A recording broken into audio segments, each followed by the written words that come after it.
everyone, and welcome to a delightful edition of ARG Presents. I tried to make it work, but I couldn't pull it in. I'm your good buddy, your good pal, Amigo Aaron, joined by a man who brings light to the darkness. I give you the beacon of truth, a.k.a. the BRENT. Beep, beep. What does that mean? I'm driving my Daewoo back in the day. Listen, I will say the only way I'd heard of a Daewoo was because of you.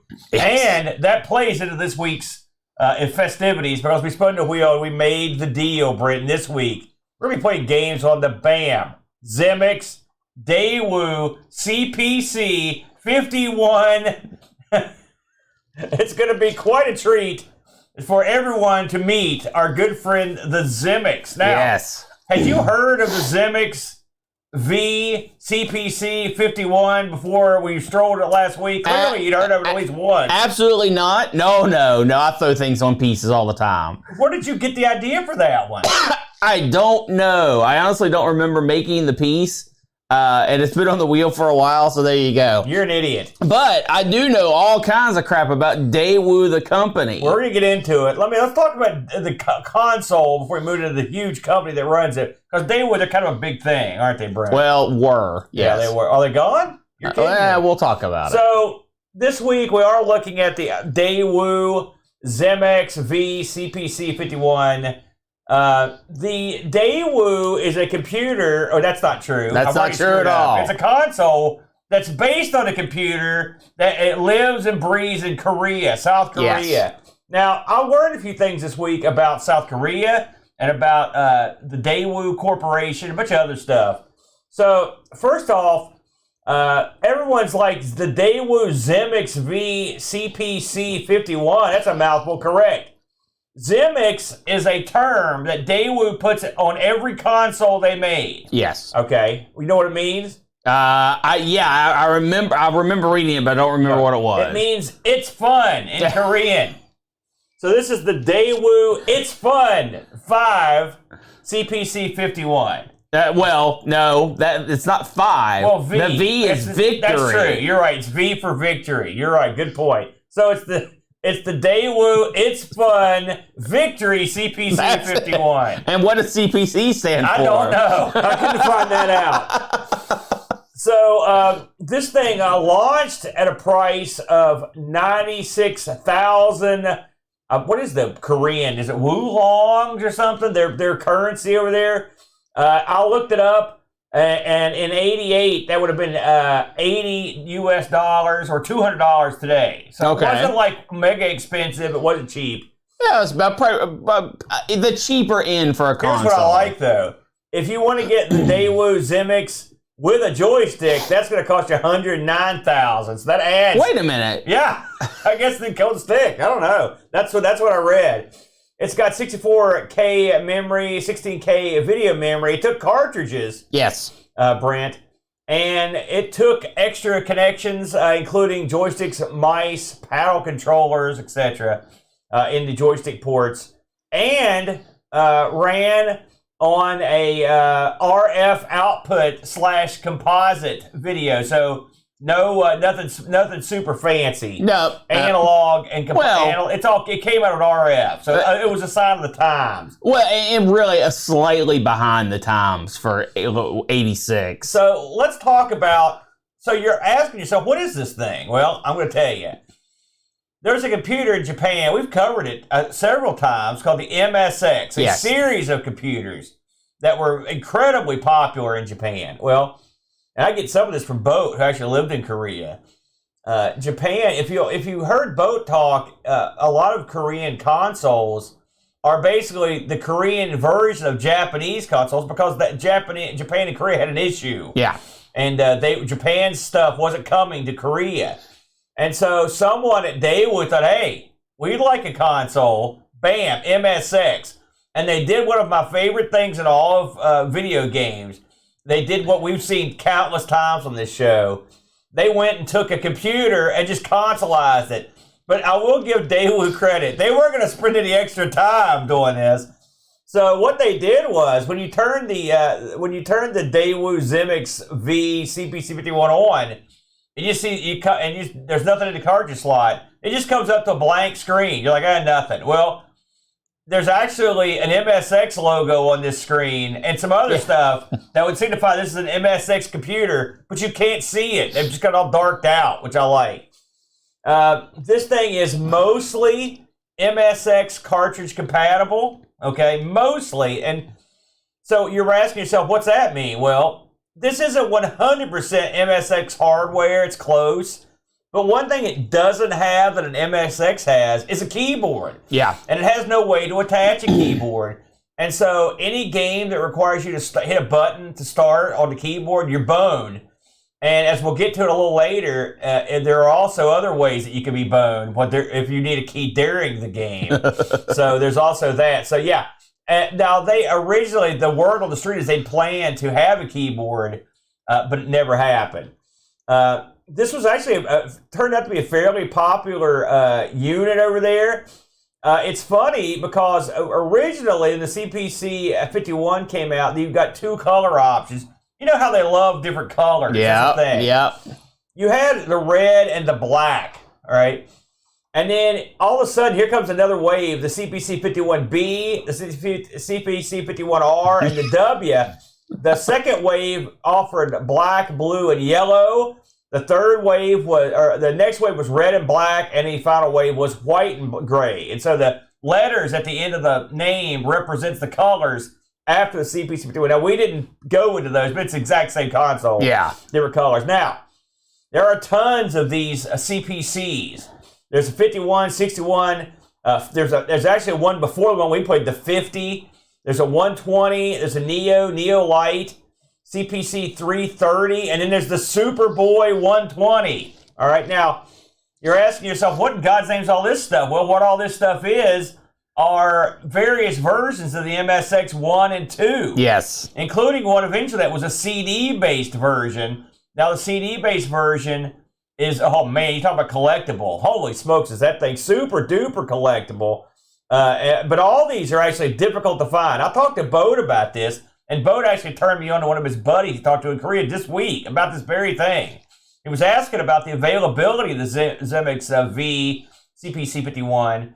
He said there hardly ever see them anymore, and the ones you do see are broken. And one of the things Bode and me talked about is that, and Bode confirmed this big time, it's like in Korea, like nostalgic video game playing is not a thing. Like collecting retro systems, not a thing. Like no one cares about that stuff over there.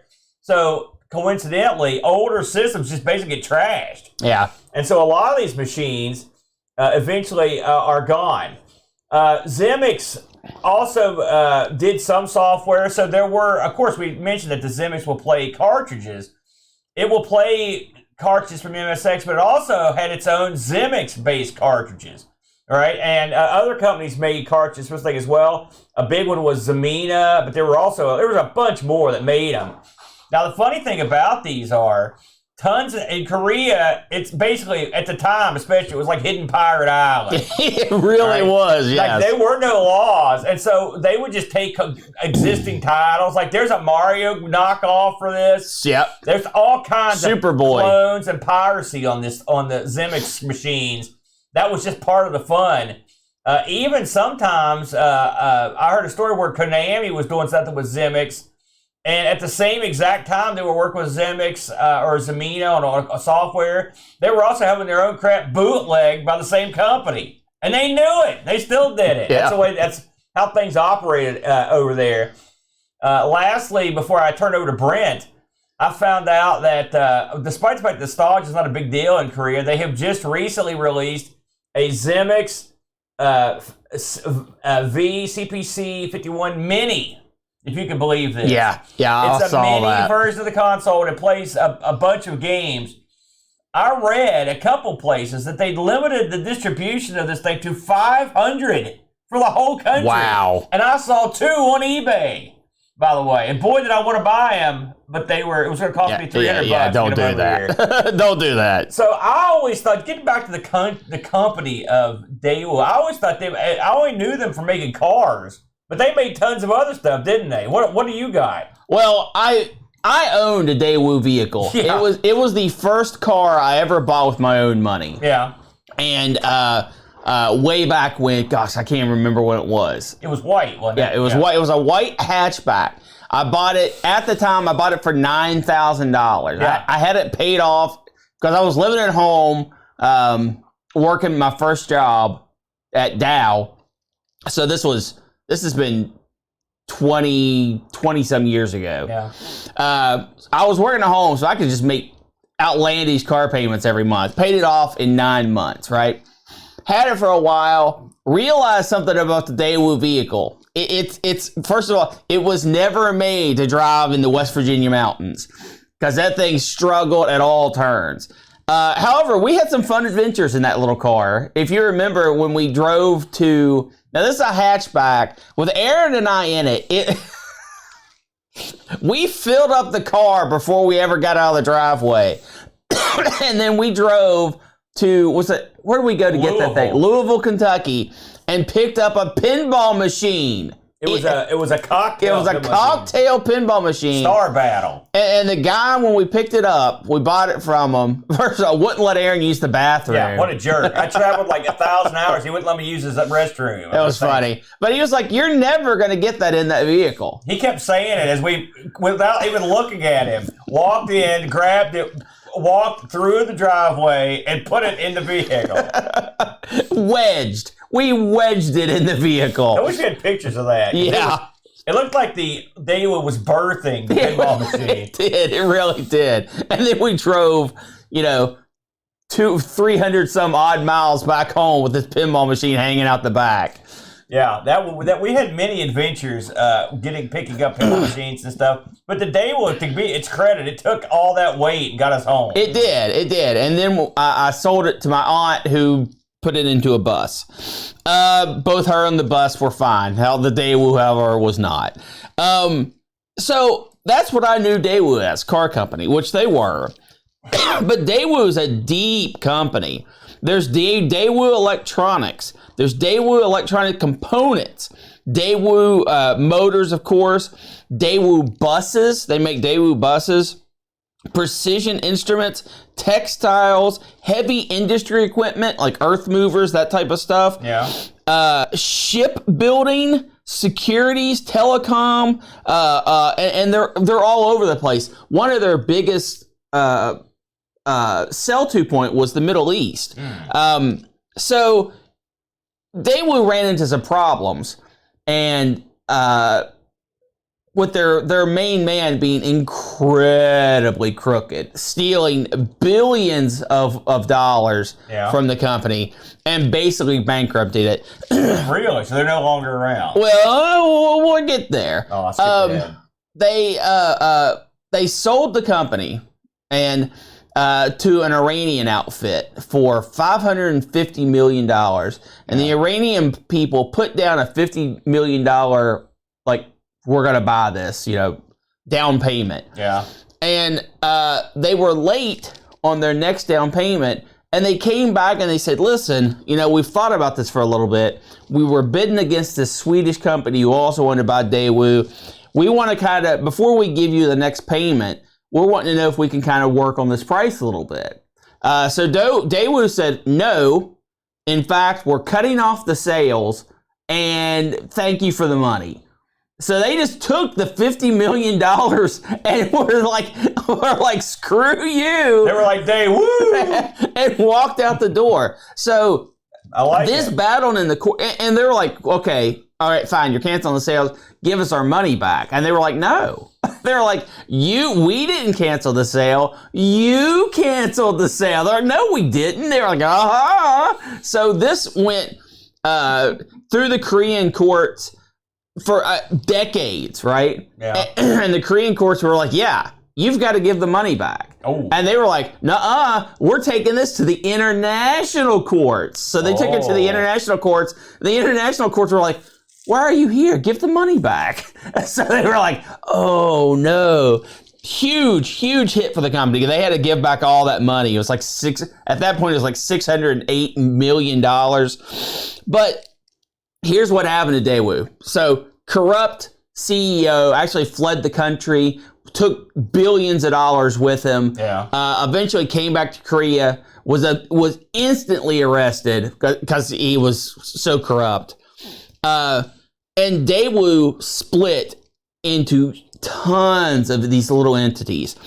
Daewoo Electronics, which is who released the Zemmix, actually is still producing things today. They are one of the few that survived. The shipbuilding arm and the bus building arm are by far the most successful remaining Daewoo things. And Daewoo wasn't a small company. Daewoo was the second largest employer in South Korea.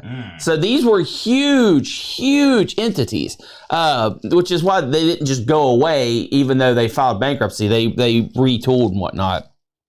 So Daewoo Electronics is now known as Winnia Electronics, WINIA. Winnia. Not pronounceable by little old me. But they kind of bought themselves out, and then a company bought them. But they are, at their core, still the Daewoo Electronics salespeople who do sales, and they do sales all over the world today. So they are still sort of around.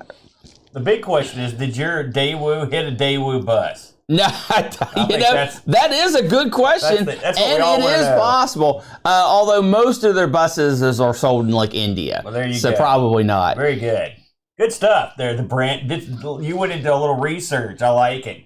With all that said, it was our duty and pleasure to pick a couple games from the Zemmix CPC-51. Victory. I'm sorry, I forgot the V. V51. Victory.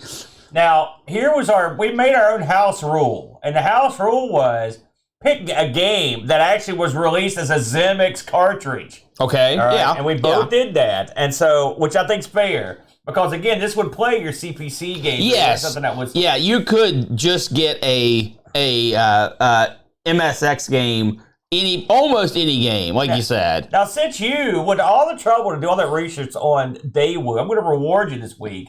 Would you like to start the dance or close the dance? No, I'll go first. You will go first. Yeah, because I think you have the more compelling title. Tell us what you're into this week. I went and did a little heavy boxing. Did you? Heavy boxing, yeah.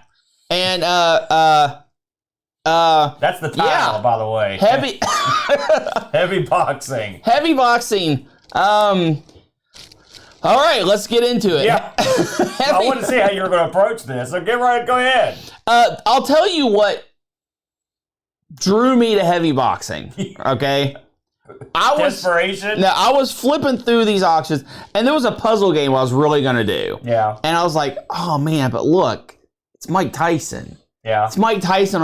Is this going to be like a punch-out type game? Because I had looked at Superboy, which Superboy is the Zemmix absolute near carbon copy of Mario Brothers, Super Mario Brothers. Yeah, it looks good. So that's not on this system. So I thought heavy boxing, maybe that's like this system's Punch-Out. Right. And then I looked at screenshots. I was like, oh no, this is not like Punch-Out. Oh. This is not like Punch-Out at all. This is more like Rock'em Sock'em Robots. It is. It looks like the colors. It does. So I just jumped into it and I said, you know what? Screw it. We're doing it. Mike Tyson's heavy boxing, although I guarantee Mike Tyson had no idea his picture was on this box. No. None. And if you flip it over, it's a advertisement for just HAL Laboratories in general. Yeah. They had a lot of just generic box backs because they didn't have any pictures of the game or anything like that. Their boxes stink on that. They did. And HAL Laboratories is who made this game. Yeah, they're a real company. Yeah. What happened? Yeah, and they still make games today. I know, but maybe I played their good game.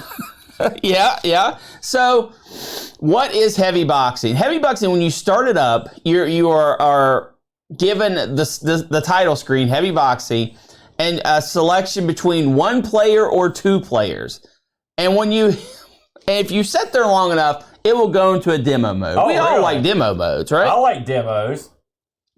So when you choose player 1, then you get to choose, nothing else. The game starts immediately. There are no options, none. You are just in the action. Yeah. You are Boxer Blue, so known because you're the blue boxer, fighting Boxer Red, who is the red boxer. Yeah. And you are given one button that allows you to punch, and if you hold down and hit your button, you will curl up into a small ball, which they call blocking. Yeah. That's it. Are you going to mention that these are women? Well, I don't think they're supposed to. They look exactly like women. I agree. You know what? You ever read The Family Circus? It looks like the mom. It looks like two of her. I do agree. These look just like women. If these are not men, I can tell you right now. I do agree. These are women with a fun bob. No.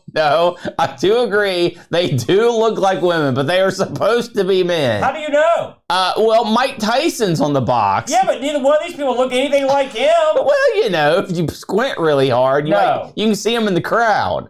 Highlights of heavy boxing. Yeah. I gotta hear this. The crowd's animated. Yeah, it looks like they're all giving the hail sign repeatedly. I don't think that's what they're doing. That's exactly what it looks like. They're cheering. Yeah. They're cheering on their favorite blue As if in a or rally red of some sort. blue or red boxer. Look at them. Look at what they're doing.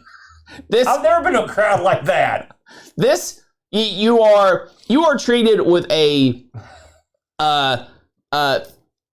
perspective that's isometric. Yeah. The ring is isometric. Okay. Your boxers, however, are 2D flat sprites that are not isometric. You don't move in an isometric way. No. The ring takes up the majority of the middle of the screen, and your sprites for the boxers are huge. Yeah. They are massive. They take up a good third of the ring all by themselves. Okay, maybe a fourth of the ring all by themselves.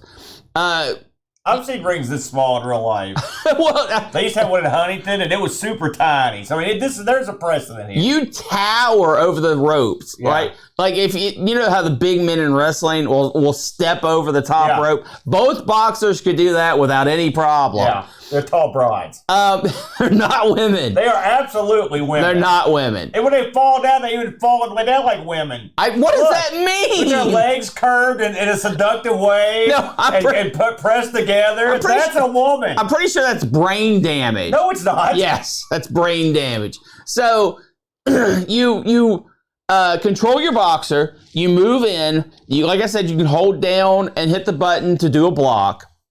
And you also have different strikes. You can punch down towards the body, or you can punch up towards the head, and you actually swing with both arms. Yeah. You have no control over any of this. Yeah. You literally, when you hit the button, your boxer will randomly choose whether to strike high or low, left or right. Yeah, because I tried to memorize the various moves. I ended up getting the style, but like, my God, it was like, I'd hit the button, one thing would happen, I hit it against something else, I moved the joystick. So there was no rhyme or reason to what was happening. Yeah, so... heavy boxing. You are given a tremendous amount of health, and so is your opponent. Yeah. It's not like you're going to go in there and knock someone out in one round. That's not going to happen. However, you can be knocked down in like one punch. Yeah. Well, no, one punch. I have walked up to my opponent. Right, but it depends on how. Yes, there's a reason for that. So clearly, I got into this more than you. No, I won't know. You just need to know that there is no TKO rule. No, there's not. You can go down 6, 7, 9, 12 times in a round. Yeah. It's all good. Yeah. When a round ends, because a round has a 3-minute time limit, and it actually counts the number of punches that you land in a round. Yeah, it's got the stat, the boxing stat meter thing like on TV. A little punch count, a landed punch count. I've never seen that before. If I'm honest. Pretty neat. Yeah. Pretty neat. Pretty nice addition to the game. When the round ends, Yeah. both people will go to their corners, sort of. I want to hear an explanation for this part. And you get health back. Oh, you get some health back, and the computer cranks its health up like it's like. It has a. It's frustratingly high. It has a better trainer than you do. There's Clearly no question. It's in better condition than you are too. Every time you throw a punch, you lose a little bit of energy. Yeah. Every time you get hit, you lose a little bit of energy. And really, punching a lot will lose as much energy as getting hit. So, it is strange. but if you don't punch a lot, you'll never win. Yeah. So, Aaron, what was your strategy for conquering heavy boxing? Well, listen, I played exactly one game of this. You only played one game? I only needed one. And it was a 12-round violent war. Okay? Let me tell you about this game. You know, you ever seen Rocky? You know, this makes Rocky look like boxing training at the kindergarten. All right? These women are out for blood. There's no standing 8 count. There's no 3 knockdown rule. And there's no doctor anywhere near the building. And these women pummel each other into bloody pulps. All right? They're beat down. The energy bar in this is pretty large. All right? Yeah. And I exhausted it pretty quick. Just tried to throw random punches the first couple rounds. Right. And get knocked down. I didn't know what was going to happen, you know? So I'd get up. I'd go over, and I had a strategy. When I started to get pummeled, I would pull down. I'd come down the screen. Yes. And then when the chick would come to follow me, and I'd start whapping her in the face, right? Yeah. So by the 8th round, the tables had turned, and I was beating the tar out of this broad. I had one round where I knocked the computer down 6 times. They always get up at 7 or below. I never see it go past 7. And I mean, it's impossible for this chick to get up. It's impossible. I beat the tar out of her. She kept getting up like a robot or something. This was like that episode of Twilight Zone where they fought the robots. Maybe it's like that. These chicks are tough. I wouldn't want to beat them in a dark alley. But so I thought to myself, this could be an 8-rounder, a 10-rounder, 12-rounder, a 15-rounder. So by the 10th round, I was getting tired because I was like, man, this is a long fight. These fights go on for a while. Yeah. But you could watch that punch count, and by the end, I would be scoring I'd get 30, 40 punches in a round. The computer would get 8, 10. I mean, I was pummeling this thing. Yeah. And by the 12th round, I thought, I'm taking this chick out. And I pummeled and pummeled and pummeled, but we went to the time limit, and I was declared the winner. And at the end of the fight, it says winner and the screen flash. I don't know if you got to this. And did you ever win? Yeah. Well, yeah. Go ahead. Keep going. And then it instantly goes back to the main screen. Yes, it does. So I was trying to get my camera out. I was like, I gotta get a picture, but I ran out of time. I couldn't get one. You know, but I mean, I did beat the computer. So you won by decision in 12 rounds. War. And I mean, I'm telling you, if you saw a fight like this in real life, this is like something you see in the 20s, where they are like the teens, where they go out and they bare knuckle fight for 170 rounds. Yeah. That's what this was. Yeah. This was a war. And when this booted up, I thought, man, Brent's an idiot, and I still think that, but. And by the way, I would never want to play this a lot, but this was something. I'm not going to lie to you. With 2 players, you might have something here. It might sort of be fun. It's so random and generic, but the punch count's fun, and the fact that there is no rule. This is what boxing is in South Korea. Just endless rounds of pain, I guess. I reluctantly enjoyed this in a weird way. That's all I can say about it. So when I first loaded this up, I got KO'd in the 3rd round. You got knocked out? Yes, because I was just punch, and it basically drained my health to nothing. And the computer went in, I was like, ting, and I was cold. Yeah. The computer can get on a roll. I was like, man, I want to know what happens when you win. Yeah. So I fired it back up. Oh, yeah. And it took me 8 grueling rounds, and the computer and yourself can be saved by the bell. Oh, yeah. Often. It was 6, 7, 8, ding, ding, ding. It's like, no! And that's in every round.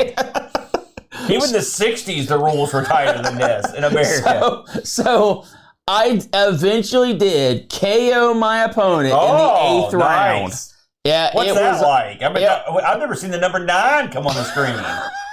It says KO and flashes blue because I'm playing the blue boxer. Yeah. And then it went straight back to the title screen. So we know 2 things here. We know 3 things. You can be knocked out, you can win by knockout, or you can go to a decision. Yeah, that's it. My strategy for this game was as soon as the round started, I was holding right to get as far into the ring as humanly possible. Because they'll put you up against the ropes, Yes. And you can't get out unless you move down and try to move or angle a little bit. Because every time you land a blow or a blow is landed against you, the person receiving the blow is knocked back. And they're knocked back. It's not a ton, but it's enough that once you are against the ropes, you can start getting pummeled. And you can actually go in there and just... Man, it was so ridiculously satisfying having the computer pushed up against the ropes and just teeing off. Just 7, 8, 9 blows in a row. And then the round would end. I'd be like, Or they would. And what was incredibly frustrating is if you push them all the way against the ropes, you finally get them up into their corner where you can start doing some damage. And you hit them once and they go down. Because then you have to retreat to the neutral corner. And you have to go it starts the back, count. And then you have to, it's a struggle all the way up again. So, is this game horrible and bad? Yes. I mean, yes, it is, okay? It is. But it is somewhat incredibly fun. You know, the one time in Dare to Fight, and I'm like you get, because the computer bullies you. Oh, yes. Right? Incredibly aggressive. So it's what's fun is, though, is like you start stringing punches together, you know, and you're like, oh, yeah, take that, sucker. Yes. But one time, I did this thing, I don't know how I did it, but I ducked or dodged at the exact right second. The computer missed a punch, and I came back with a big vicious shot. It was quite satisfying. I don't know how I did it. Because, again, the controls are, I looked for, you're going to laugh, but I looked for documentation. I looked for a manual as well. And so I'm guessing one doesn't exist. And I don't know if the real name of this is heavy boxing or God knows what it is. Well, this was released across all the MXS platforms. This was in...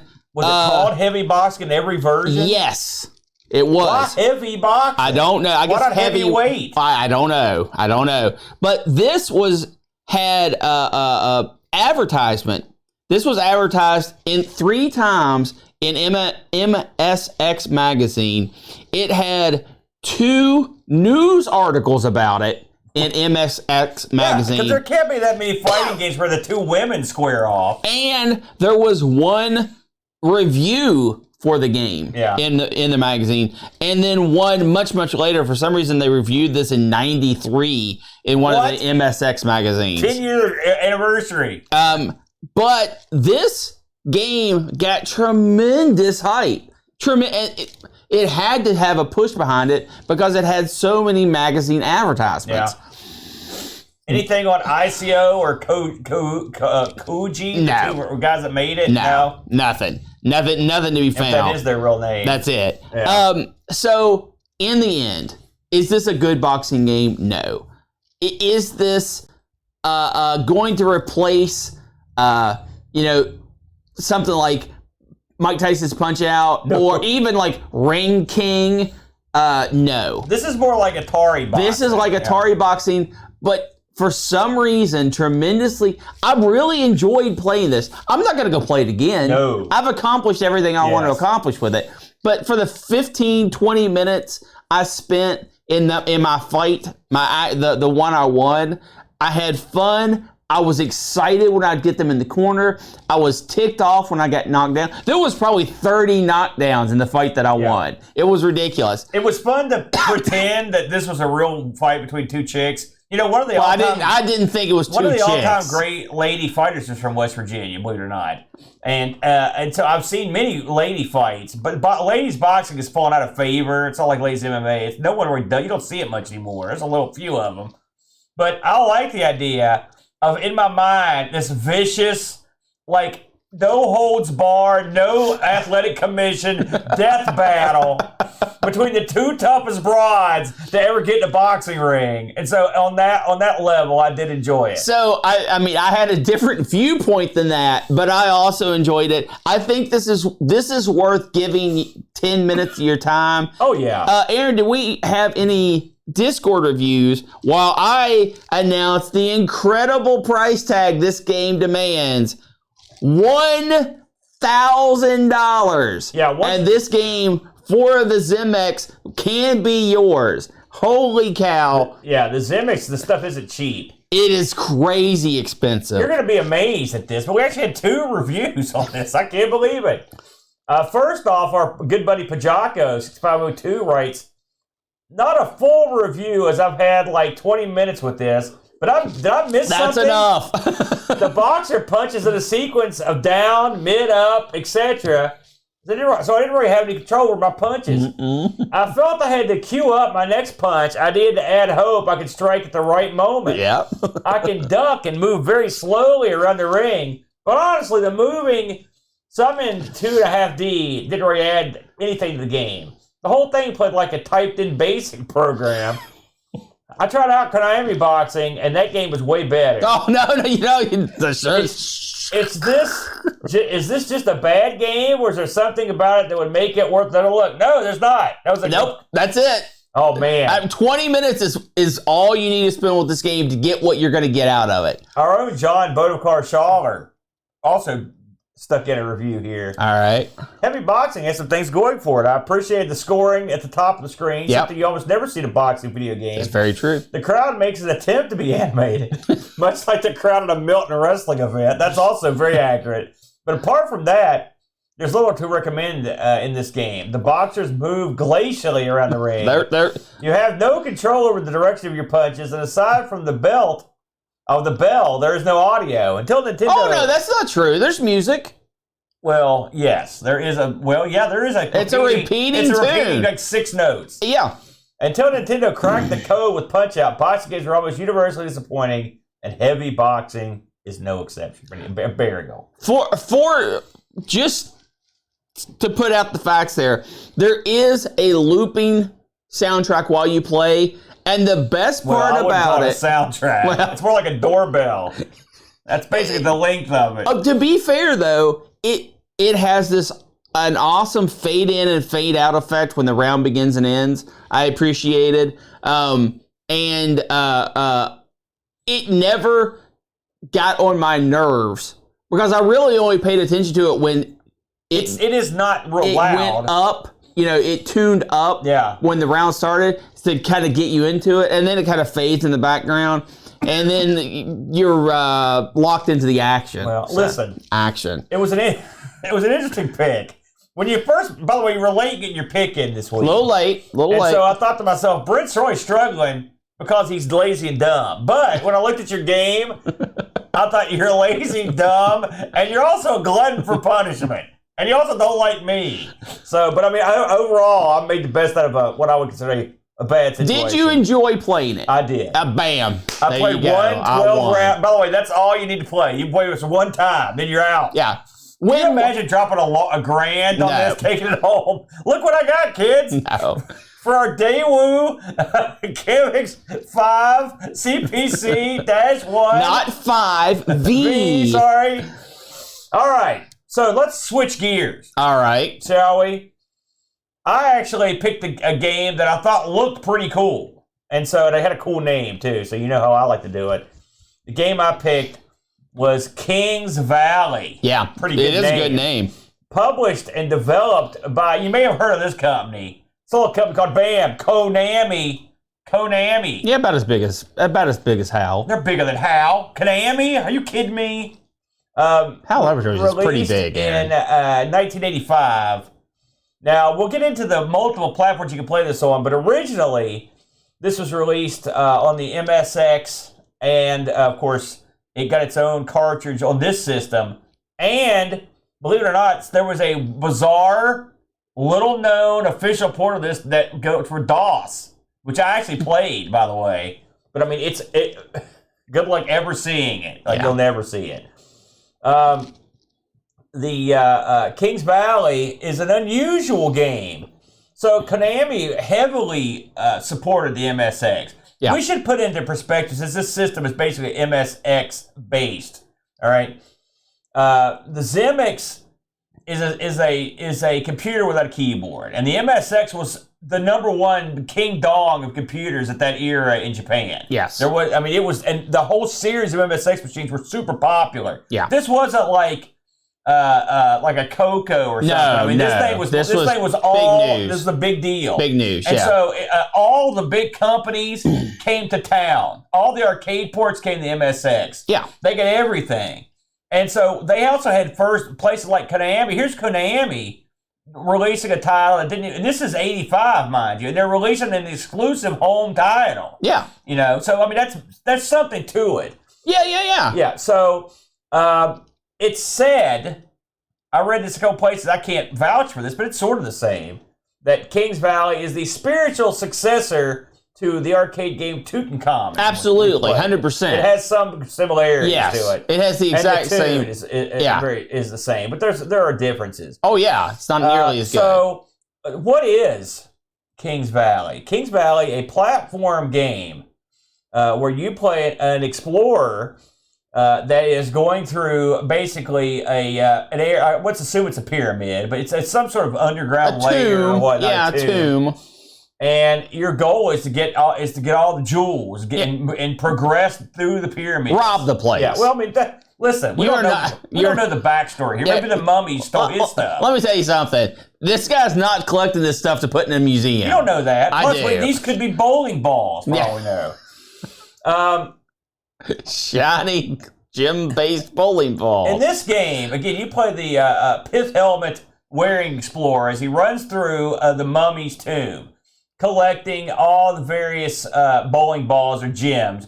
When he collects all the gems, he's truly outrageous. At least one door will open, and sometimes more. We'll get into that. And when that happens, he can leave and go to the next level. And then there's a little intermission time where it shows you a map of the pyramids and where you're at and where you're going. An oddity in this game, just to throw it in here, is that occasionally you'll open up 2 doors and you're like, well, that's interesting. I'll just go to the door close to me. That will take you back to the old place you were. You'll go backwards. The funny thing is, when you go backwards, the door's still there, so you just hop back in and leave. Now, I read a lot of people that thought this was dumb and didn't make any sense, and they're sort of right, but it does make it seem like you're in some sort of long, connected thing as opposed to just having stages. Yeah. If you're trying to suspend your disbelief. Yeah, okay, I'll buy that. So you're going through and collecting these gems, but you just don't roll through this game. You got a couple bad guys on your tail, right? And they're in the form of these mummies. They're different colored mummies. The funny thing is, the mummies are sort of like the Pac-Man ghosts. One mummy is on you, and then one of the mummies just lingers around. There's several mummies in here. Like the white mummy, he's an idiot. He just kind of walks around. The blue mummy's one more aggressive. You're going to be going up and down staircases in this. One thing you have to get used to is the controls. The controls are pretty standard, up, down, left, right. But on the staircase, you have to hold. It's a lot like Shay's Maxim. You have to hold diagonal in the direction you're going. Yeah, it tricks you the first time, but it's easy to get used to. I fell for it more than once. Oh, okay. But it is what it is. Some levels of this game are multi-screen. So you'll leave one side of the screen and go to the other. Not all like that, but there are some like that. It's kind of jarring at first. You don't expect it. I didn't realize it at first, Oh, yeah, because then the level doesn't end and you wonder what happened. Yeah. Along the way, at the beginning especially, you're going to come across these, looks like a cross in the ground, but what those are actually are daggers or swords that are stuck in the ground. You can pick these up and you throw them at the mummy will explode, but he'll be back. In fact, he beams back in the exact same spot after about 5 seconds. The good thing is the swords or the daggers, when you use them, they basically reappear. They just hit the wall or wherever they struck, and they're in the ground. So, they bounce up in the air and then back to the ground. So you can use them multiple times. You can only hit one mummy at a time. You can't have a great shot when they're both in a row and L2. No, they work that way. Hits the target and stop. The stairs, the mummies can't go up down the stairs, and when they hit the stairs, brother, they hit the stairs running. That's when the mummies are at their best. They can move. Their mummy butts up and down these stairs. You'll also encounter one-way doors, that will get you in and out of places. And then the big thing is, so all this sounds pretty standard, but you've also got the pickaxes, and the pickaxes are what make this title go up, kick it up a notch, because they add a little load runner to the festivities. I was thinking more Bagman, but I get it. Well, Bagman, you didn't put holes in the ground, did you? You put holes in the wall. That's not the same. I wish you could do that in this game. It'd be a lot easier. So when you get on some of the levels, the gems are underneath bricks. Okay, so let me explain how this works. When you're running around with your pith helmet, you're holding nothing. Then you can jump with the button. Right? Yes. If you run around holding the knife, when you hit the button, you'll throw the knife. You won't jump, and you can't jump while you're holding the knife. Correct. If you're holding the pickaxe, you also can't jump, and you also can't pick up anything else. Correct. So you've got to use what you've got in your hands. Yeah, you can always pick up gems. You can always pick up gems. They go into your mystery inventory. They just go away. So what does this mean? Well, that means if you've got an area where you've got to dig into the ground, right? That means you've got to find. Not only do you have to grab the pickaxe, get to the point where you're going to dig, and you dig straight down, by the way. When you get there, you've got to make sure you can get there, which means if you've made any other holes and it screws you, you can hose yourself. Absolutely. A lot of the gems, they're not just like, oh, I'll just dig this hole and hop in there and get it. That's not the way it works. You've got to dig an exit route as well, and that makes it a lot harder. So there's strategy. You've got the strategy of getting the pickaxe, the strategy of avoiding the mummies to take the pickaxe where it needs to go, which means usually above where you ultimately need to go. So you can drop down to take the pickaxe and dig your way out. Right? It's a very puzzly element to the game, but it doesn't even feel that puzzly. This is the embodiment of an action puzzler. And the pickaxe, something I didn't realize until the first time I did it, it will either dig down 1 or 2 squares. Yeah. So there's, 90% of the times you have to use it, you're actually digging down 2 squares. Yeah, and the problem is, so let's say, for example, you dig down 2 squares to go and get a gem. Well, you better have a way out of there or have another pickaxe, right? Because if you don't, you're stuck. Yeah. And so here's where the funny thing about the Zemmix V CPC-51 comes into play. The Zemmix does not have a keyboard. Yeah. This game requires you to effectively kill yourself if you get to a point where you can't soft progress. lock yourself, yeah. And so you actually have to hit F2 to kill yourself. Well, you don't have an F2, so you're basically boned if that happens. Which is funny because this was released an official cartridge. Now, with that said, I don't have and could not find the ROM for the Zemmix version of Kings Valley. Okay, I found the MSX version, but not the Zemmix version. Yes. Okay, it's out there somewhere, but I couldn't find it. So it's possible that the Zemmix version, I don't know what they would have done. Maybe programmed another button. Well, the Zemmix has 2 buttons. Right. I don't know, but I don't know if they did that or not. Correct. My gut says they didn't. My gut says they didn't bother because that's Hidden Pirate Island, that's why. Although Konami, you don't know. Yeah, it's always possible. Yeah, you never know. So if you're listening to this or watching this on YouTube and you know the answer to that or have a hold of one of these, I'd like to know because that would be interesting. So the game has 15 levels, Brent, on the original. Now the funny thing is, this was also going to be released as a disc title. Okay, of course that wouldn't the Zemmix would not be involved in that, but the MSX would, and the MSX the disc title is around. It has 60 levels instead of 15, 60, which is a lot. Now get this, it gets better, right? So there's actually a version of this. That by the way, you could also, there's a Saturn Konami collection that actually features that on disc. So you could actually play the 60 level version if you wanted to on disc. Don't need those extra levels. Well, I was going to ask you how far you got. Before I get into the more particulars, what did you think of this title, Brent? It's incredibly frustrating. Some of the game design choices I very much disagree with. for example, you can't put down the pickaxe. Yeah. You have to use it. And if you're in a position where you don't want to use it, screw you, you have to use it. Yeah.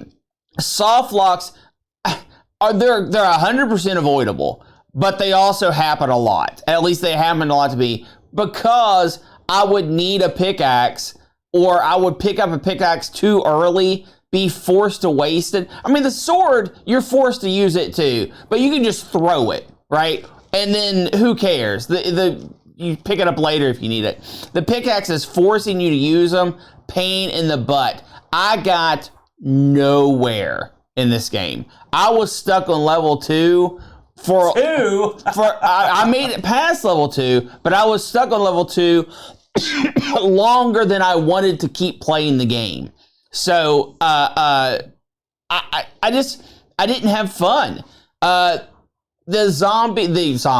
mummies are jumpable in theory, but I maybe successfully jumped one time. Did you have any luck? I jumped them tons of times. No problem. No, it was a problem. Well, you had to know when you were doing it. Okay, let's get into the gameplay strategies here a little bit. All right.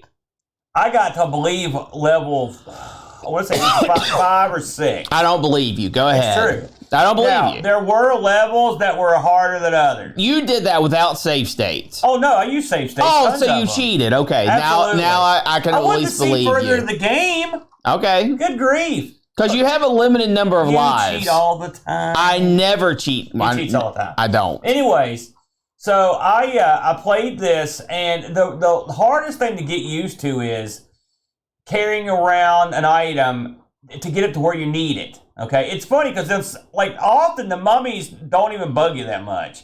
Sometimes they're on. Not true. No, I mean, like for example, they will camp an item that you need, and it's incredibly frustrating. No. On the 3rd level, you've got to dig this big hole. Okay, and it's to get these 2 gems. Yeah. All right. You have to plan how to get multiple. It takes probably about 4 or 5 pickaxes to get this thing out of here. Okay? Right. And so that one was incredibly frustrating. Yeah. Because the mummies weren't even an issue. It's just getting the axes up there. It's all at the right spot. Yeah, it's picking them up when you need them, not beforehand. In the right spot, because it's real easy to make it so if you have like a floating chunk of dirt, like you can't ever get it because you have to be standing beside where you dig. Right. So if there's one that's like you've dug a hole and there's more dirt out there, there's nothing on the other side, you're screwed. Start over. All right. So the digging aspect, I mean, it's real cerebral, this game. You really, it's not cerebral. You really have to think about what you're going to do. No, it is. It absolutely is. The jumping, the gameplay, I had all kinds of trouble on the stairs. You know, I really did. You have to remember to hold diagonal up the whole time. Yeah. Which is, I wish they would make that where you just had to tap the button once and it goes up or whatever. But that's not the way they did it. So that, that's a sign of the times too, because it was old school. Yeah. But the mummies reconstruct after you kill them very quickly. Yes. So that gives you a little time, but not much. No, because you kill one zombie, maybe in a scenario you'll kill 2. Yeah. But there's always another one hanging around. Yeah, you can up your score by doing it if you're playing for that. This is not a score. But I actually thought this was a pretty fun game, if I'm honest. I thought it was actually quite clever. It's not. It's just there's enough action in it to make it not feel as puzzly. But I mean, it's pretty puzzly. It is. I mean, really, like I said, the weapon stuff is really different. It's real different. Now, I'm not too keen on these games like where you can get stuck and you have to kill yourself. It's not my favorite. But it didn't happen to me tons in this. Most of the time, I would just start over the level because I just knew I could win. Well, yeah, if you have unlimited lives from cheating, I guess it's not so bad. Save states, not unlimited lives. So, I want this. Listen, I got a limited amount of time. You know how it goes. But I like the idea that some of the levels are multi-screen. That's a flip screen. That's pretty cool. Yeah, once I figured out that was a thing, which it's pretty easy to tell because they will draw a wall on the edge of the screen if it's not. At level 1 is not 1, and then level 2 is 1. so you don't expect it. Yeah. I like this. But there's nothing wrong with that. It's got a tune that plays, and it's a good tune. It's okay, yeah. Given the time. Yeah, no, there's nothing wrong with it. I thought it was a real good tune, and overall, I enjoyed this game pretty much. I enjoyed it more than your game. I would say I laughed a lot harder at your game, but that's not necessarily a good thing. I found this game pretty fun, but it is very challenging, that's for sure. This is not my type of game. I play Lode Runner, but I don't really... I wouldn't go out of my way to play that type of game. Yeah. I'm not the biggest Lode Runner fan either. And this does have Lode Runner feel way more than it has Tutankhamun feel from the arcade. I understand where someone would say they're it's a spiritual successor and all that good jazz. I enjoy Tutankhamun way more than this. This is way more puzzly than Tutankhamun. Fun factor. Yeah. I'm not talking, is the game good? Is the game bad? I'm talking totally on fun factor. I enjoy boxing more. No, boxing's not a better game. This is way better than boxing. This is way better than boxing. Do you hear the words that I speak? Fun factor? Yes. You would play this over and over. You'd play boxing once or twice. Which is more fun? Here's the thing, Aaron. I wouldn't play this over and over. Did I play this for longer? Yes, because it took longer for me to have success at this game, which means it has more longevity. Right? If I was going to own one game or the other, I would own Kings Valley because it has way more longevity, and I would improve. I feel positive I would improve. But for the scenario of this show, you have a couple hours to play both games. I had more fun playing boxing than I did playing this because there are elements of this game that are frustrating. The not being able to jump, forcing you to dig, the dig being a little out of whack. I didn't personally have problems with the stairs, but I can certainly see where someone would. The erratic nature of some of the mummies. Now I know you're right. They are programmed in like Pac-Man Ghosts. Yeah, they have their own little way of fighting. But I just didn't have fun with this. There was not enough there to compel me to want to get better. I thought it was fun. I think it's actually a clever game. I recommend everyone try it if you get a chance. I think this is I'm not going to go as far as say it's a hidden gem. There were things I would like. This was not a hidden gem. There were things I'd like. Oh, give me a break. Listen, this game's hugely popular. I believe overseas. That. With all that said, there were things that I think could have made it more. Again, these are contemporary things, but I think there are things that could have made this a little more fun for a modern audience. The ability to control your jump, the ability to control as you fall. These things would have helped, but the problem is that as this game is programmed, those would have defeated the game. Yes. Because the game is built on the system it's built on. Right. I also think that the difficulty curve in this is all out of whack. Level 1 is literally, it doesn't teach you, it shows you how you can throw a dagger. It doesn't teach you anything about pickaxes. And says, there are none on that level. I know. And it just says collect the gems. And then level 2 is such a huge jump in difficulty because you have to strategically dig. You have to a limited number of pickaxes. It's got the flip screen. It's such a boost. That is another thing that probably killed this game for me. There was no steady incline in difficulty. It was super mega easy, learn the controls, and then punched you in the face. I didn't think level 2 was all that bad. I guess listen, if you can cheat. Now, I guess when you're, I didn't cheat on level 2. That was easy money, brother. Listen, I'm going to tell you. Maybe you need to, maybe your reflexes are dull or something. Listen. So I looked at a couple reviews from this. And I'm sure they were spectacular. VicioJuegos.com, which I'm assuming is a not English site, gave us 89%.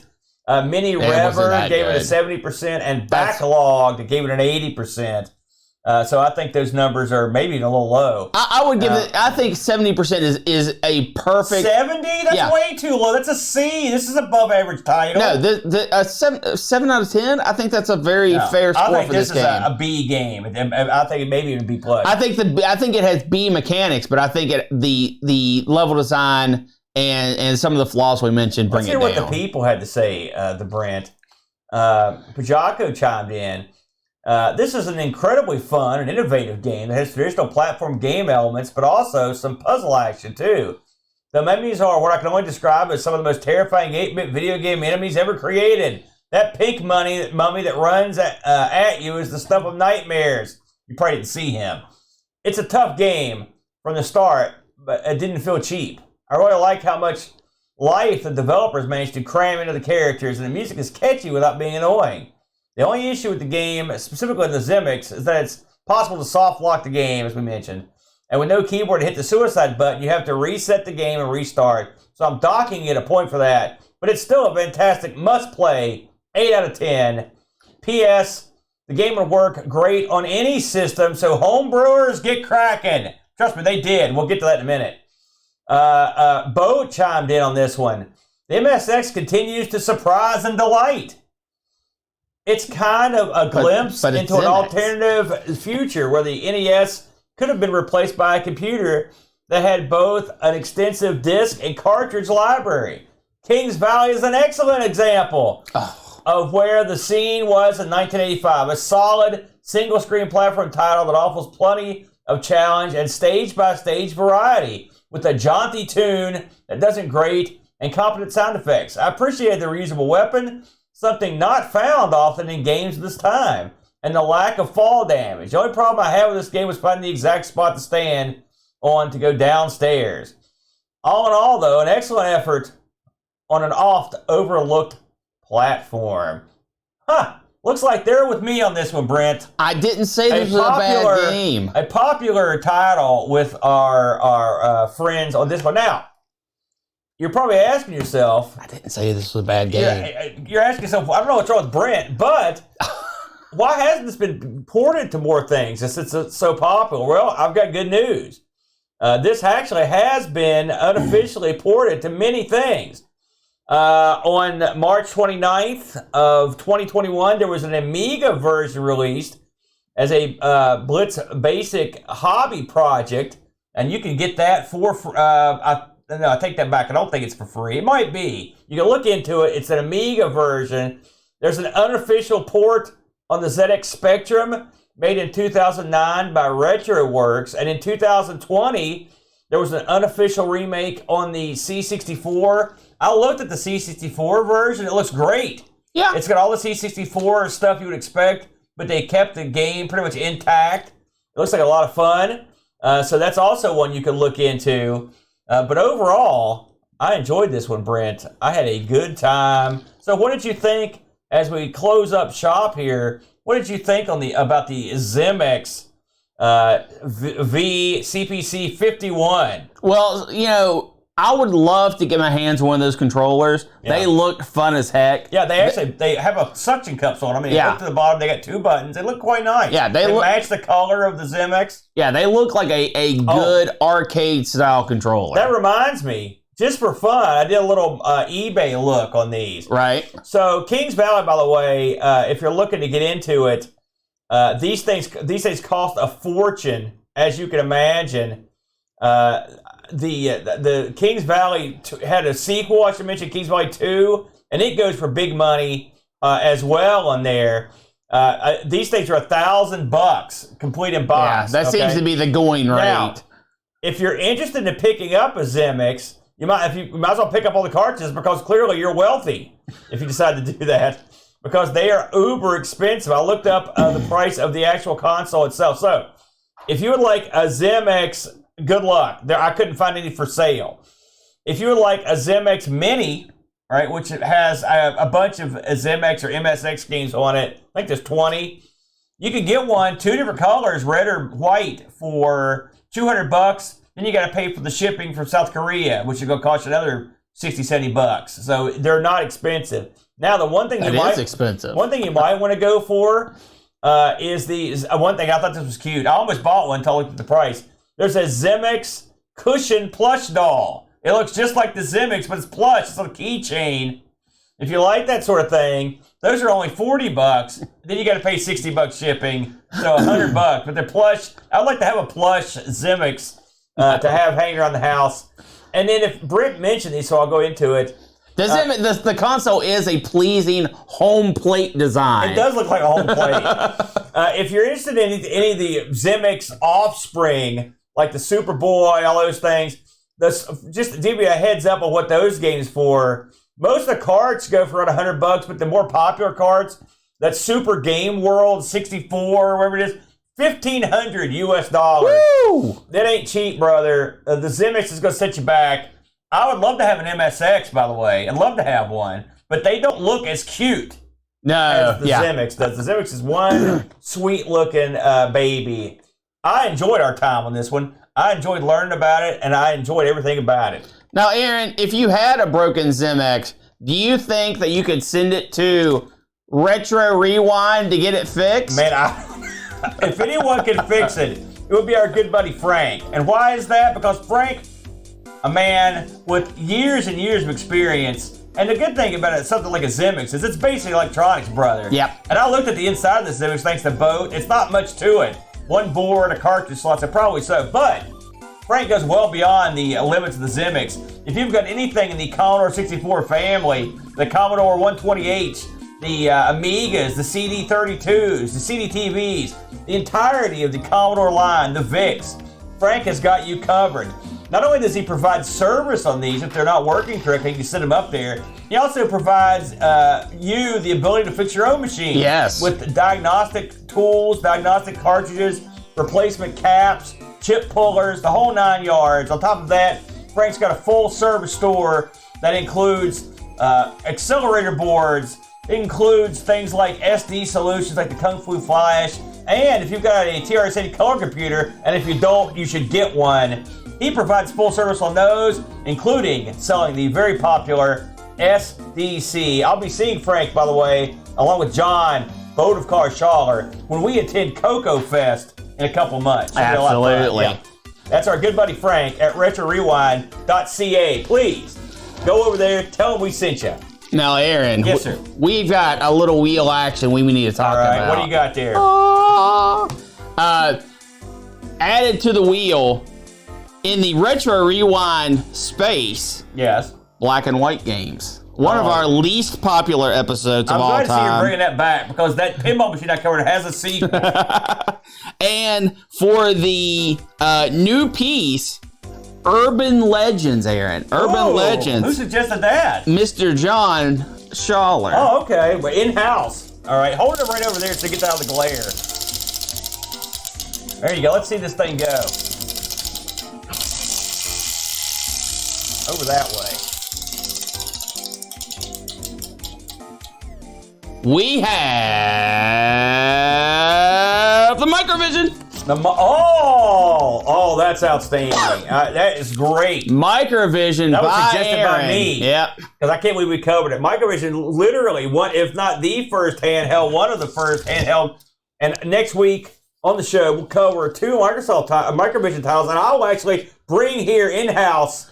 I will bring the Microvision. Something tells me, Aaron, the game selection already complete. Yeah, because we've actually got the 2 games for this thing, including one that I've never opened. So that's gonna be great. I'm so happy that came up, Brent. Yes. Microvision. That's a system no one talks about. And I'm lucky enough to have one that actually sort of kind of works. And we're going to be talking about it tomorrow. Or next week. Not tomorrow. Don't tune in tomorrow. You know, we have 2 events drawing nigh. I want to talk about the Brent. And just literally 2 weeks from yesterday, February 18th, it's going to go down. It's Amigathon 2023. So, if you're asking yourself, wait a minute, did you guys not just do Amigathon in the summer? Correct. But we moved Amigathon to the winter to move it further away from Boat Fest. So we moved it to the Who's going to question that? Well, you're doing another charity stream already, you jerk. Well, I'm just saying. How dare you help the children? Because normally, I can see people can be confused by the date, but we moved it to February. Plus, there's nothing going on in February. We already raised, thank you, Tech Boy, for mentioning it. We already raised 1,250 wigwams, US dollars.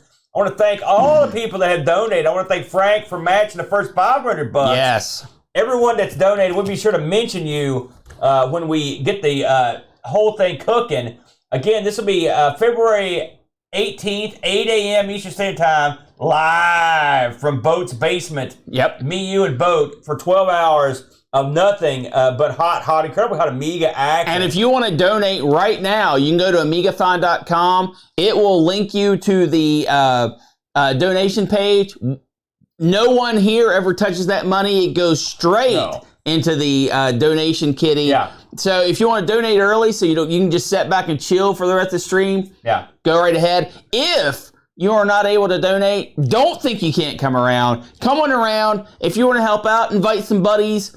Spread the word about Amigathon. It's going to be a good one. Yeah, we're going to be going 12 hours live on this very Twitch channel, Amigos Retro Gaming, starting at 8 a.m. Eastern Standard Time. Should be a lot of fun. Now, I want to touch on one more thing. This is the last time I get to plug this.